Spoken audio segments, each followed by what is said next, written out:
Many Americans and many people worldwide don't even know Pacific Island peoples exist.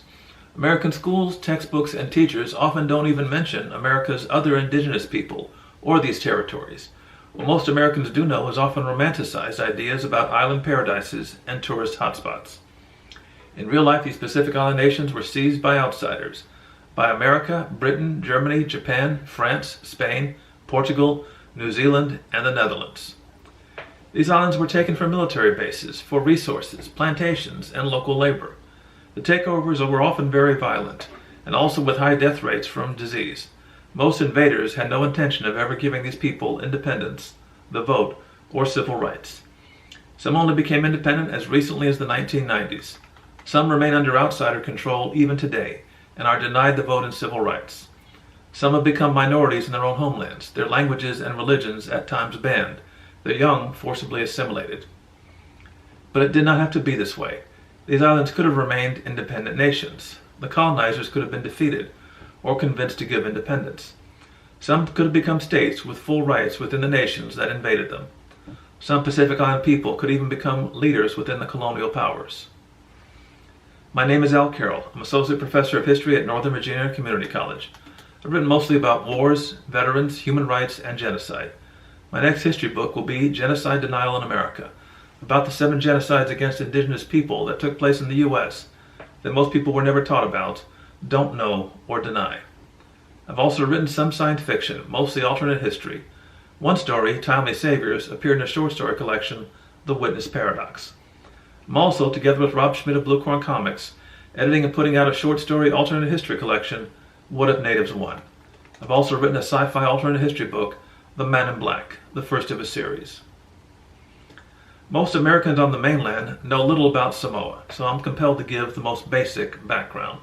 Samoa is a nation, a people, a group of islands. Half is an independent nation, the other half U.S. territory. Samoans first came to the islands perhaps 3,500 years ago from Asia. Samoan culture is communal, family-based. People traditionally lived in homes holding up to 20 relatives. Land was, and still is, owned in common. Someone who sells family land is said to die from an early death caused by demons. Political power was decentralized, from family to village, then to region, and finally to the highest chief. This system is called Fa'amatai, or the way of the family or chief. Chiefs are nobility expected to protect and enforce laws, but all decisions must be backed by consensus of any family involved. The British, Germans, and Americans all came to Samoa in the 19th century for trade and as missionaries. There were 2 Samoan Civil Wars, with all 3 nations giving weapons and sometimes troops to the side they wanted to win. A typhoon damaged American, British, and German warships who were about to attack each other. So the 3 nations sat down and talked. The British took money and some German islands elsewhere. The Germans took the western half of Samoa. Germany lost it to a New Zealand invasion. The nation eventually became independent in 1962. The eastern half, American Samoa, is somewhat worse off. The U.S. Navy, took a large piece of territory. Samoan chiefs were sometimes jailed for enforcing traditional laws. U.S. governors were sometimes military, and they controlled the islands until 1966. U.S. troops came in huge numbers in World War II and drastically changed Samoan culture. Independent Samoa has no army. American Samoa has one of the highest enlistment rates in the United States, and also a high death rate in wars. Even today, American Samoa has no vote in national elections, no senators, no voting congressmen, and Samoa is not protected by the U.S. Constitution or many U.S. laws. It has no power over its own debt like states do. Samoans are legally U.S. nationals, not citizens. The one positive thing to point to is that over 90% of Samoan land is still collectively owned, and legally one must be Samoan to own land in Samoa. What if that storm that damaged 3 nations and their ships had not happened? Any one of the 3 nations might win, and then Samoa would be one nation.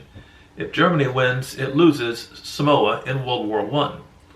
If Britain wins, Britain is forced to give independence sometime between 1950 and 1980. How would a united Samoa be different? No military, and thus no high death rate in American wars. American Samoa is one of the poorest places in America, with 2/3 living in poverty and many migrating to the mainland for work and staying there for generations. Independent Samoa is poor also, technically poorer than American Samoa, but it is about half a subsistence economy and more self-sufficient and less dependent on the outside. It does not have nearly as many foreign workers compared to American Samoans on the U.S. mainland. A united independent Samoa means far fewer Samoans in America. Fewer in sports, fewer in entertainment, fewer in California or Hawaii. Worldwide, its biggest effect is fewer people under old-fashioned colonialism in a victory of Pacific Island peoples. This is the end of the video. Please repost freely, like, share, and comment. This has been Pacific Island Victory.